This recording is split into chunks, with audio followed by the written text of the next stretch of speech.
les peintures sur la fraise grâce au velcro qui est sur la fraise. Donc ça veut dire, au début du match, les robots sont ici pour le jaune, ici pour le rouge, et le but du jeu, il faut venir ici, accrocher une fresque et la laisser en place pour le reste de la rencontre. Tout à fait. Super, donc ça fait une action, deuxième action. Donc la deuxième action, c'est les mammouths. Donc comme vous avez vu, il y a deux mammouths, et avec dessus des bandes de velcro. Donc le but, c'est de capturer les mammouths grâce à des lances. Donc qu'est-ce que c'est que les lances? Chaque équipe peut embarquer 6 lances qui est une balle de ping-pong recouverte de velcro. Donc pendant les 90 secondes, ils doivent lancer les lances sur un ou l'autre des mammouths. Donc je récapitule, mon robot il est là, au début il a 6 lances de la couleur de mon équipe, et le but du jeu c'est qu'il faut que je jette les lances sur les mammouths. Il faut bien sûr que les lances restent en place. Et il y a une règle un petit peu particulière là-dessus, c'est-à-dire que j'ai le droit de taper n'importe lequel des mammouths. Tout à fait, on a le droit de taper n'importe quel mammouth. Mettre par exemple des lances sur le premier et deux lances sur le second. Donc pour info, il y a aussi sur cette action la coopération. Donc à la fin du match, on regarde les mammouths et si sur le mammouth il y a des lances de l'équipe jaune et des lances de l'équipe rouge, ça donne des points aux deux équipes. Super, donc moi je suis l'équipe rouge, j'ai tout intérêt à me mettre d'accord avec l'équipe jaune en arrière-scène, et on a tout intérêt à essayer de jeter des lances un peu de chaque côté, et ça nous fera des bonus à tous les deux. Tout à fait. Super, deuxième action, c'était les lances sur les mammouths. La troisième? La troisième action, c'est les feux. Donc les feux, c'est des triangles. C'est ce qu'on peut dire à des triangles avec une face rouge et une face jaune. Donc au début, ils sont soit à la verticale, soit posés dans les torches ou murs de la table. Et le but, c'est de les placer à l'horizontale sur le sol, sachant que s'il est sur le sol, ça donnera des points pour l'équipe dont la face supérieure c'est visible. Très bien, donc moi je suis le robot jaune, je viens ici, je renverse, j'ai un point.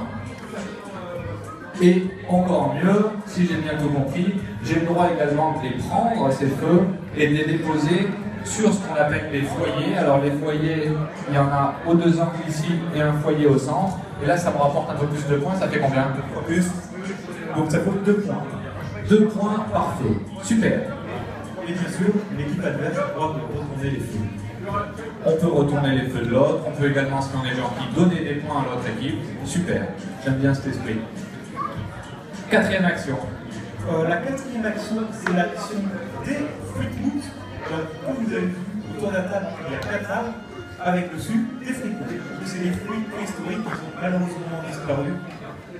Et donc sur cet arbre, il y a 6 fruits mousse. Donc il y a 5 comestibles en gris et un autre fruit mousse non comestible en noir. Donc le but des l'équipe jaune peut aller sur les 4 arbres qu'elle peut, récolter les fruits mousse et les poser dans son bac. Donc moi je suis l'équipe jaune, je viens ici, je décroche les fruits de mout et je le mets dans mon bac jaune qui est là-bas. Super. Combien je rapporte de points par fruit? Donc c'est 1 point par bon fruit. Par contre, pour les fruits mauvais, les fruits noirs, c'est moins de points. Donc on perd des points si on prend le fruit de mout non comestible. Oui, tout à fait.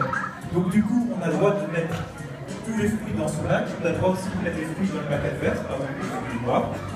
On n'a pas le droit de retirer les fruits dans le bac adverse. On n'a pas le droit de retirer les fruits noirs, les fruits comestibles. Et par contre, on peut retirer tous les fruits dans ce bac. S'il y a des fruits noirs dans ce bac, on peut les retirer. D'accord, donc je simplifie, je mets des fruits où je veux et je n'ai le droit de retirer des fruits que dans mon bac. Super, c'était la quatrième et il y a une cinquième et dernière action, la funny action. Donc oui, tout à fait, la funny action. Donc chaque équipe a un filet au maximum et à la fin du match, après les 90 secondes, ils ont 5 secondes supplémentaires pour lancer le filet sur le mammouth. Et donc ils doivent toucher le haut du mammouth. Défense incluse, et donc ça apporte des points. Donc à la fin de la rencontre, j'ai un filet que j'avais dans mon robot au début et j'essaie de capturer l'un ou l'autre, peu importe, des mammouths.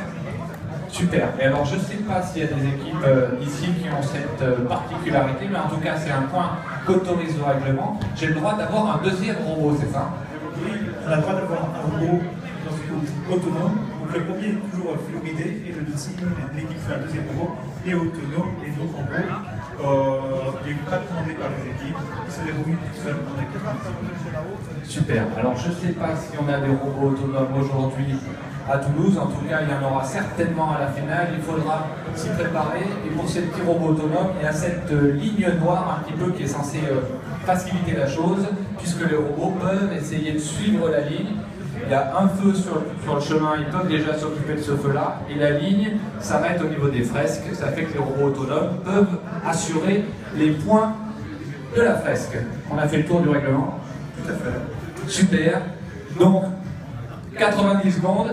90 secondes, c'est le temps d'une rencontre. Et là, on va pouvoir passer à la